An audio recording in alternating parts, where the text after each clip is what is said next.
Honorable Président du Parlement de la CEDEAO, honorables députés membres du Parlement de la CEDEAO, distingués invités, Mesdames et Messieurs. À l'entame de mon propos, permettez-moi d'exprimer ma profonde gratitude à mon frère et ami, l'honorable Moustapha Cissé Lo, président du Parlement de la CEDEAO, pour l'aimable invitation qu'il a bien voulu m'adresser pour participer à cette ouverture des sessions de notre Parlement commun. À travers lui, je tiens à remercier tous les honorables députés et le personnel du Parlement de la CEDEAO pour leur engagement constant pour la cause de notre communauté. Président Lo, en ce moment solennel, je voudrais sincèrement vous exprimer toute ma satisfaction pour les nombreux efforts que vous ne cessez de déployer pour la visibilité de notre Parlement sous-régional. Les débats menés au sein de l'institution, le rythme soutenu des réunions délocalisées dans les pays membres, ainsi que la qualité des recommandations qui en sont issues, attestent de votre volonté de faire de notre regroupement une véritable vitrine parlementaire.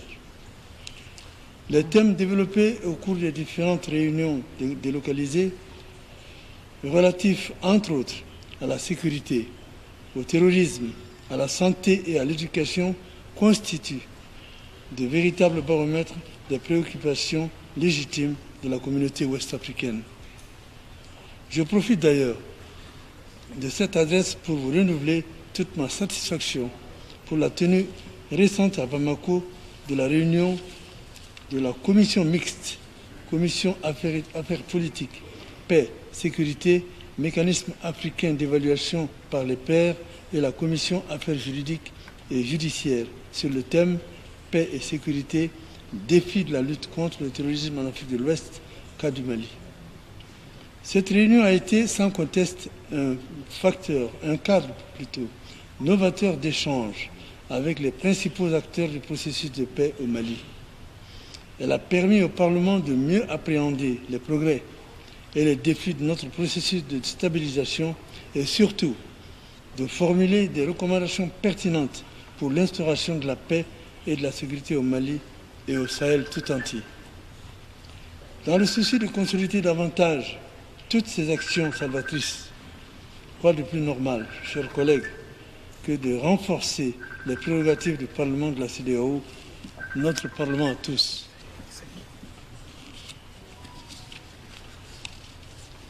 À ce sujet, j'ai été particulièrement heureux et fier d'apprendre que les pouvoirs de l'institution ont été accrus en ce qui concerne l'examen et l'adoption du budget de la communauté. Je souhaite vivement que cela ne soit qu'un début, car plus notre Parlement est fort, mieux ces actions seront appréciées de nos populations. Pour ma part, je voudrais ici vous manifester tout mon soutien pour le renforcement des dites prérogatives du Parlement de la CEDEAO qui, du reste, demeure un axe très important de votre combat. Je demeure entièrement disponible pour toute mission que le Parlement malien voudra bien m'assigner à cet effet.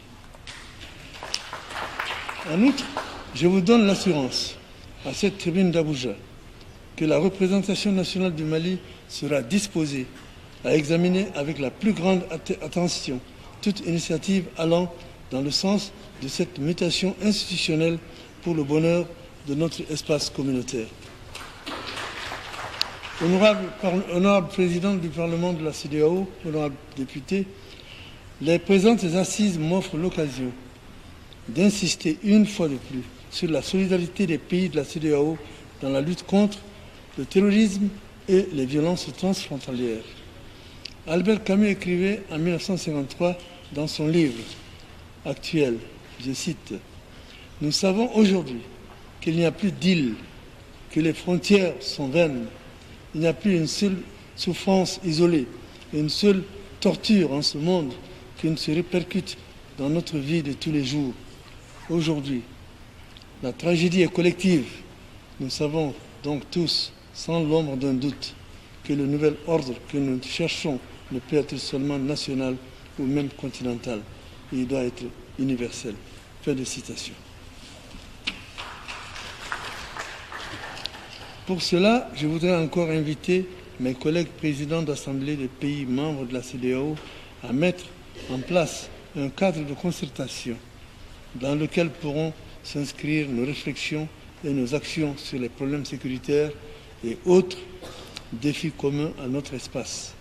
Je tiens énormément à cet outil interparlementaire au sein de notre sous-région, car n'oublions pas que c'est nous qui sommes l'espoir de la voix du peuple et que c'est encore nous qui sommes le levier de nos exécutifs.